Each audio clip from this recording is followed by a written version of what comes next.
자, 이제 세계 민요부터 좀 보도록 하겠습니다. 세계 민요에서는요, 지금 저희도 지금 한 페이지씩밖에 못 봐가지고요. 선생님도 요렇게 좀 페이지가 연결되어 있을 텐데요. 보시면 각 지역의 민요들의 특징을 좀 설명을 하고 있고, 그 다음에 악기들 대표적인 것들이 이름이 나오고 있고, 뭐 이런 형태로 되어 있습니다. 먼저 유럽 민요 이야기를 하고 있는데, 동유럽, 서유럽, 남유럽, 북유럽 이렇게 얘기를 하는데요. 다른 데보다 남유럽, 이태리 쪽이겠죠? 아름다운 풍경, 따뜻한 인정? 맞는 것 같죠?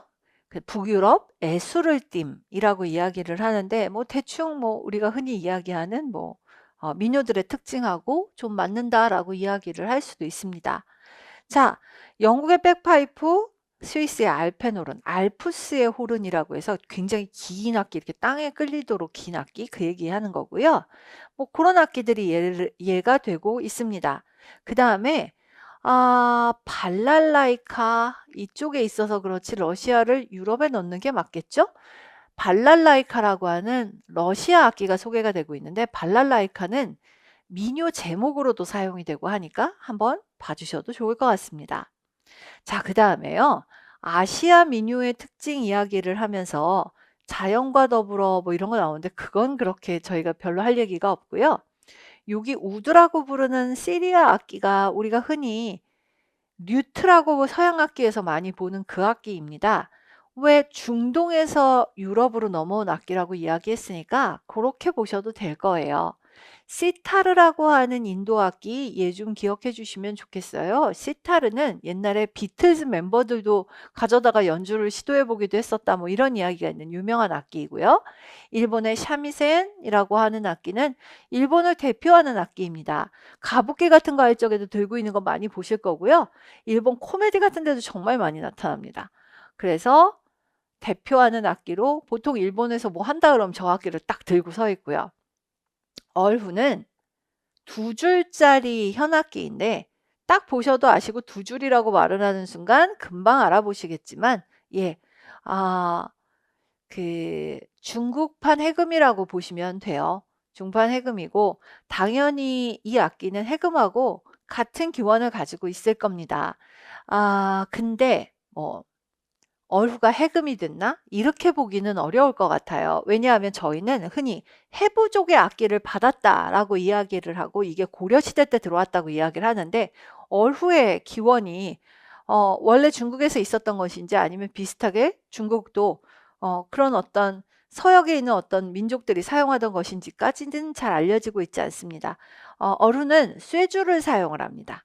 명주실이 아니라 쇠줄을 사용을 하고요. 쇠로 만든 줄을 사용을 하고 연주할 때 보면 이렇게 여간법을 사용해서 당기거나 그러진 않습니다. 자, 어쨌든 이런 악기들이 아시아에서 사용이 됩니다. 아프리카 악기로 지금 젬베를 이야기를 하고 있는데 사실 칼림바 같은 것도 아프리카 기원입니다. 즉흥 연주가 발달했다. 당연하고 타악기, 복박자, 복리등 같은 게 사용이 된다. 뭐 그렇죠. 그 다음에 선창과 후창이라고 하는데요. 네, 맞습니다. 콜 앤 리스폰스라고 흔히 이야기하는 것처럼 누가 먼저 부르고 받고 이런 형태의 노래 형식이 많이 발달했습니다. 자, 그리고 나면 선생님도 여기 뭐 오스트리아 악기 이런 것들이 나오고 있는 오스트레일리아, 오세아니아 악기가 나오고 있는데 내비두고 걔는 우쿨렐레 냅두고 피페도 그냥 두고 벤조도 뭐 그냥 한번 보기나 하면 될 것 같고요. 귀로 반도네온 이런 악기들이 남아메리카 악기들인데 반도네온은 아르헨티나 악기로 아까 선생님들 누에보 탱고 이야기하면서 잠깐 피아졸라가 들고 있는 거 보셨어요? 그래서 탱고 같은 데서 많이 사용되는 악기이죠. 자, 나머지 이야기는 특별히 뭐 더 할 것은 없어 보입니다. 이제 선생님들하고 저희는 어디로 갈 거냐면 요거 볼 겁니다. 여기가 지금 볼 때 세계 민요라고 생각을 해서 세계 민요니까 가창 영역일 거라고 볼 거잖아요. 근데 읽어보면 지식이해 과정기는 가치 태도인데 다양한 시대 사회 문화권의 음악을 이해하고 자신의 관점으로 해석한다. 다양한 문화권의 음악을 비교하고 감상하고 구체적인 사례를 들어 평한다. 그리고 생활 속에서 적극적으로 다양한 문화권의 음악을 찾아 즐기는 태도를 갖는다. 이런 형태로 되어 있는 것을 보아 지금 선생님들께서 보시면 아시겠지만 얘네가 지금 연주 영역이 아니라 감상 영역에다 맞춰서 보셔야 되지 않을까요? 그렇다면 선생님들 이 페이지 보고 계시면 제가 프린트를 열어서 감상 영역의 교육 과정을 잠깐 열어봐 드릴게요. 이렇게 됩니다. 이렇게 되면 자, 교과서 보시면은요. 지식 이해 영역에서 맥락, 다양한 시대, 사회 문화권이라고 되어 있습니다. 그 다음에 과정 기능에선 뭐가 나오냐면 평하기가 나오거든요. 그 다음에 가치 태도에서는 가치 인식이라고 나옵니다. 저희가 그동안 이 교과서를 쭉 보면서 교육 과정하고 약간 뭔가 삐그덕삐그덕 하는 부분들이 조금씩 있었잖아요. 그랬던 데 비해서 지금 이 세계 민요 파트에 평가 기준표에 나오는 지식이해 과정 기능 가치 태도는 상당히 그래도 네, 맞춰지고 있는 걸 보실 수 있어요. 고등학교 교과서인데 왜 중학교에다 자꾸 표시를 하지? 라고 이야기를 하신다면 마찬가지 아닙니까? 여기다가 갖다 표시하면 될 테니까요. 그나마 가치 인식은 여기도 없기는 합니다만 네, 가치 내면화에다가 보면 될 테니까요. 그래서 요렇게 맞춰진다라고 볼 수 있습니다. 자, 그렇다면 그냥 선생님들께서 제 입장에 한번 되어 보신다면은요. 나중에 모의고사 문제 같은 걸 내게 될 때 어느 표를 사용을 한다. 얘 좀 사용을 할 것 같지 않으십니까? 그래서 막 책을 뒤지다가 아마 요 표를 사용을 해서 요걸 들어다가 문제를 만들기가 딱 좋겠죠. 이렇게 확인하면 될 것 같습니다. 자, 그래서 처음에는 네, 교과서 검토를 하면서 활용을 못할까? 막 그래서 고민을 좀 했었어요. 그러다가 된다, 되는 게 있다 라고 해서 앞에서는 조금 좀 고민을 하다가 예, 요렇게 돼서 기왕 보는 김에 봅시다. 교과서로. 예, 우리 교과서 지역사 교과서 중에서는 요 파트가 지식이해 과정기능 가치태도를 교과서를 좀 반영을 하고 있는 예, 형태라고 확인을 하실 수 있을 것 같습니다. 자, 그래서 이렇게 한번 확인을 해 주시면 좋겠다라는 겁니다. 자, 그 다음에 세계 민요 감상이 나오는데 몰입화 너무 많이 봤어요. 그래서 몰입화는 너무 많이 봐서 내비두시면 되는데 왜 그냥 안 넘어가고 하면 요거 때문에요. 그림 자극이라고 하는 것은 와양꿀릿 이런 것들을 많이 봤었거든요, 그동안. 그래서 와양꿀릿 같이 동남아 쪽에 있는 것들은 그동안 많이 봤었습니다. 근데 P0이라고 해서 지금 가죽 인형으로 만든 그림 자극, 송나라 때 번성하고 요렇게 된 거는 저희 처음 봐요. 그래서 요거 하나 좀 봐주시면 좋겠다라는 거고요. 경극하고 가부키는 딴 데도 너무 많아서 괜찮을 것 같습니다. 디왈리 노래가 요 교과서에 실렸습니다. 힌두교 여신이 집에 찾아올 수 있도록 등불을 밝히는 노래다라고 이야기를 하고 있는데요. 인도 민요 디왈리 노래는 기출문제에 출제가 된 바 있습니다. 뭐 때문에 나왔느냐? 물론 이 노래 때문에 나온 게 아니고 제목만 나오기는 했었어요. 그 포괄적 음악교육론 이야기하면서 예시로 들었던 노래인데요. 다양한 시대 문화권의 음악 이야기를 하느라고 한번 나왔던 문제이기는 합니다. 디왈리 노래가 뭔지 모르면 문제 볼 때 좀 고민스럽잖아요. 그래서 그게 하나 나왔다라고 보시면 됩니다. 도대체 거기가 어디야 하기는 하겠습니다만 미얀마 민요 빤데라고 하는 게 나와 있는데요. 요것도 아마 그동안 못 보신 걸 거고요. 제목하고 앞줄 정도만 한번 좀 봐주시면 됩니다. 푸른 옷소매라고 해서 너무나 유명한 영국 민요는 뭐 많이 보셨을 테니까 요건 그냥 두시고 에든버러는 괜찮을 것 같습니다. 자, 매기의 추억이라는 노래가 나오는데요. 선생님들 우리 음악사 시간에 19세기 미국에 민요도 아닌 것이 가곡이라고 하기에도 좀 부족한 듯한 요런 노래들을 팔러송이라고 부른다. P-A-R-L-O-R 송 이렇게 부르는 팔러송이라고 부릅니다. 라고 하는 걸 보셨는지 모르겠습니다. 작곡가 누군지 알고 그래서 민요라고 부르기엔 좀 부족하고 가곡이라고 부르자니 너무 민요스럽고 이런 노래들을 미국에서 팔러송이라고 부르는데요. 역사가 상대적으로 너무 짧은 미국에서 일종의 민요처럼 불려왔고 하지만 미국 역사로 봤을 적에는 이건 일종의 가곡이기도 한 악곡들 이런 것들을 팔러송이라고 부르는데 매기의 추억도 거기에 해당이 됩니다. 자, 너무나 많이 보신 요 곡. 예. 많이 보셨죠? 예, 넘어가도 될 것 같습니다. 포카레카레아나라는 노래이고요. 케냐 민요 잠보도 교과서에 거의 깔리다시피 했습니다. 그래서 그냥 두도록 하겠습니다.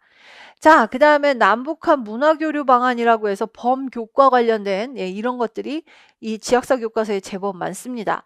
굳이 안 보셔도 될 것 같은데 독도 관련된 내용들도 좀 있었습니다. 자, 이제 창작으로 공유하는 음악이라는 파트로 넘어가시게 될 텐데요. 선생님들, 저는 창작으로 공유하는 음악 파트에서는 다시 한번 지식이해, 과정기능, 가치태도 이렇게 나와가지고요.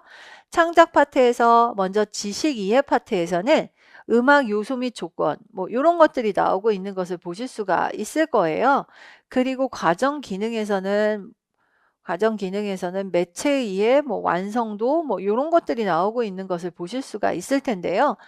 그냥 조금 잘라서 이렇게 좀 정확하게 잘라놓고서 좀 보여드릴까요? 선생님들 가치 태도에서 보시면 주도성하고 성실성이 나와요. 주도성하고 성실성이 나오는데 고등학교에서는 없어요. 근데 중학교에는 자기주도적인 태도가 있어요. 교육과정 찾아보시면 있어요. 그래서 그게 좀 나올 거고요. 과정기능에서는 매체 이해나 완성도에 관한 이야기가 딱히 있지는 않아요.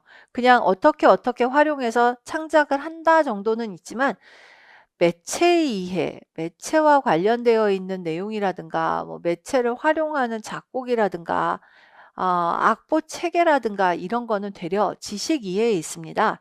그래서 요것도 아까 보신 세계 민요에 비하면 훨씬 더 교육과정하고 맥락이 좀 안 맞습니다. 그래서 전체 책을 놓고 보셨을 적에는 예, 세계 민요 쪽이 제일 많이 맞아떨어지고요. 여기는 조금 좀 덜 맞습니다. 그래서 어쨌든 이렇게 나눠 놓았다라고 보시면 되겠습니다. 자, 선생님들께는 현대음악 기법을 통한 창작 이야기는 안 해도 될 것 같고요. 저희 4분 33초 우연성 음악의 교과서에 하나 나왔다. 그래서 우연성 같은 창작을 한번 해보자 라는 정도가 하나 나왔고요. 그 다음에 여기요.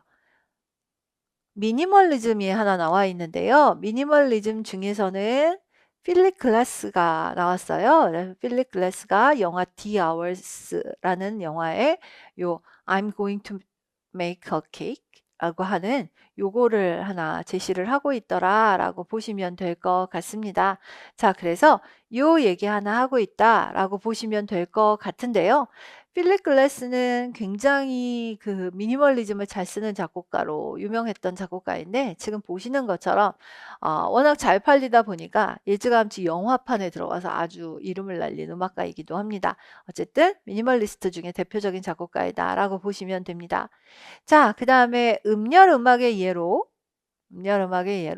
이지수라는 현대음악 작곡가의 예를 하나 제시를 하고 있다라고 보시면 될 것 같고요. 영화 이상한 나라의 수학자라는 영화에서 파이송을 감상을 하고 작곡의 원리에 대해서 이야기를 해보자라고 이야기하면서 이 파이송은요. 원주율 기억하시나요? 3.14. 예, 이 원주율을 도레미파솔라시도 이렇게 해갖고 만들어 갔고요. 그거를 가지고 만든 노래다라고 이야기를 하고 있습니다. 자, 그래서 이게 정확한 원주율이라고 말하기는 조금 애매하기는 합니다만 원주율에 나오는 숫자와 여기요. 원주율에 나오는 숫자와 음을 연결을 시켜가지고 만들었다라고 이야기를 하는 예를 하나 제시를 하고 있습니다. 자, 그리고 구체 음악의 예로 셰페르라는 작곡가의 철도 연습곡이라고 하는 작품을 주었습니다. 선생님들께 지금 현대 음악이 어떻게 된다라기보다 대표적인 작품들을 좀 예시를 하고 있어서요. 미니멀리즘, I'm going to make a cake, 우연성 음악 4분 33초, 구체 음악 셰페르의 철도 연습곡 이런 식으로 제목을 좀 한번 봐주시면 좋을 것 같습니다. 인공지능은 딥러닝 방식을 사용한다라고 해서 그 인공지능이 끊임없이 어떤 학습을 통해서 우리가 어떤 원하는 그 설정 값을 제시를 하면 그것을 가지고 곡을 만드는 것이다 라는 이야기 하는 거를 한번 봐주시면 될 것 같고요. 기보 프로그램, 사보 프로그램이라고도 흔히 이야기하죠. 그래서 사보 프로그램으로 작품을 만들어서 악보를 만들어내는 이야기를 하면서요. 여기다가 기보 프로그램의 종류를 제시를 하고 있는 것을 보실 수 있습니다. 그래서 그냥 우리 사보 프로그램 제목이나 이름이나 좀 알아두십시다. 뮤즈 스코어, 뮤직 스피넷, 시벨리우스, 피날레, 그 다음에 NWC라고 하는 게 NWC가요. Noteworthy Composer라는 뜻입니다.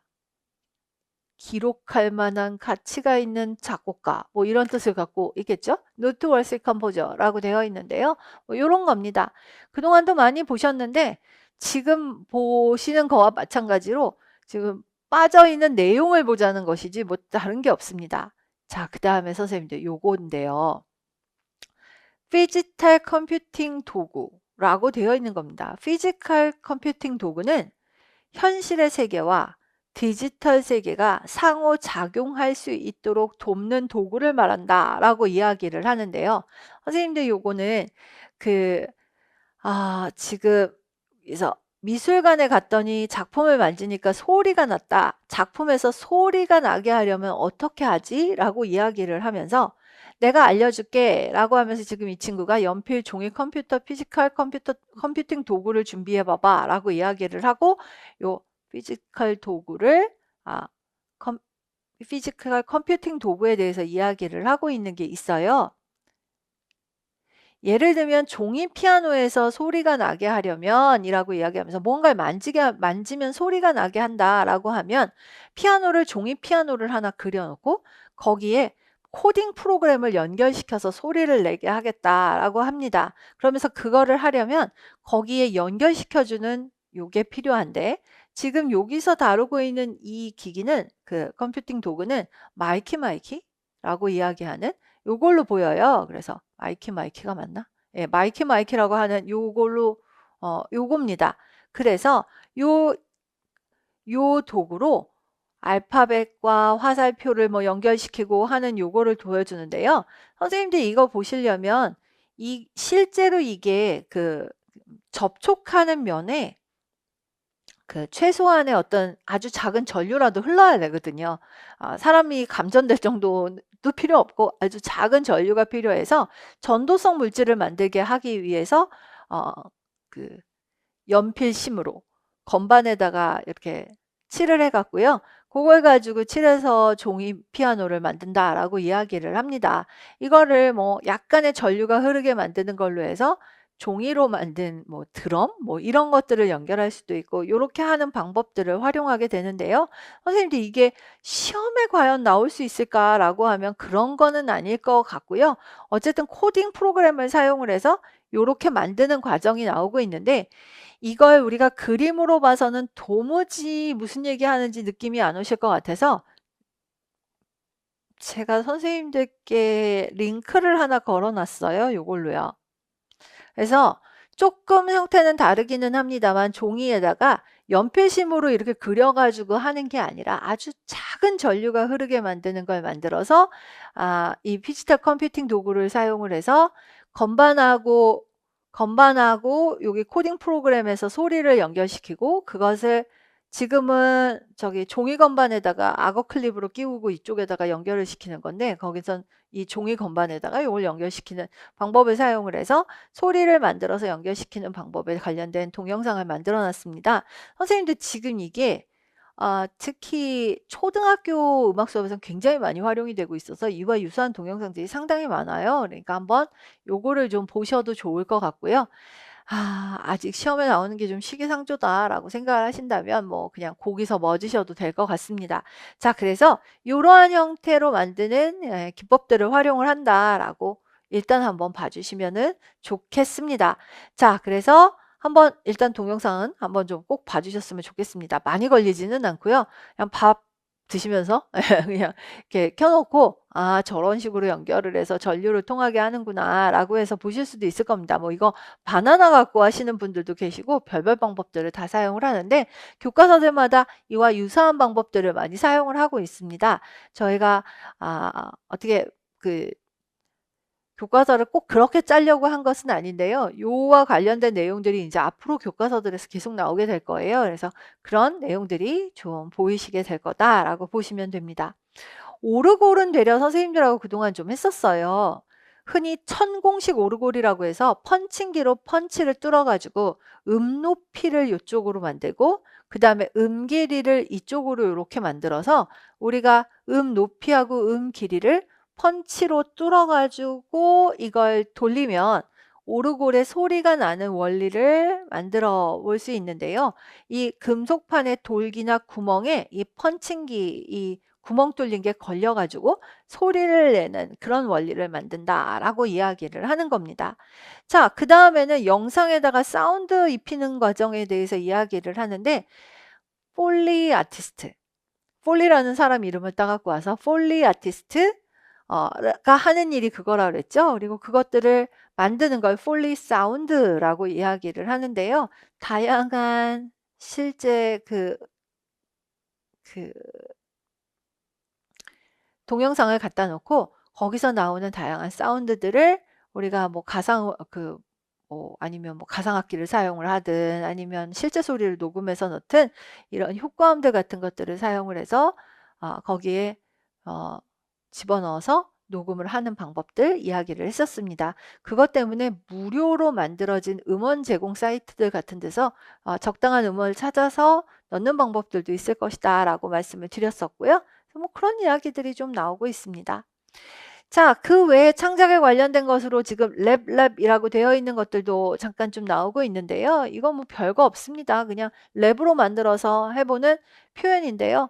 랩 앞에는 랩이고요. 뒤에는 랩이라고 해서 그냥 실험실 뭐 이런 식으로 되어 있는 랩이라고 하는 아주 어려운 제목을 달아 놓았습니다. 여기서도 그냥 다른 거 없고요. 선생님들 여기 더블링 하나만 좀 봐주시면 될 것 같은데요. 되게 랩할 때 보면 뒤에 소리들이 이렇게 겹쳐져서 나는 거, 그것들을 구절의 끝부분에 목소리를 겹쳐서 내는 거, 이걸 더블링이라고 한다라고 하는 겁니다. 자, 뭐 그 정도 이야기입니다. 특별히 너무 열심히 보셔야 할 만한 내용들이 뒤에 있는 것은 아니고 이런 내용들이 주로 지금 우리 마지막 창작 챕터에 있다라고 보시면 되겠습니다. 자, 그래서 이 정도 보시면 고등학교 교과서 내용들은 얼추 정리가 되었다라고 보시면 되겠습니다. 중학교 내용은 이거보다 훨씬 더 가볍게 보실 수 있을 거고요. 많이 겹치는 내용들이 나올 거라서 그 정도 보시게 될 겁니다. 자, 그러면 여기서 일단 동영상을 한번 끊어주고요. 저희 중학교로 넘어가도록 하겠습니다.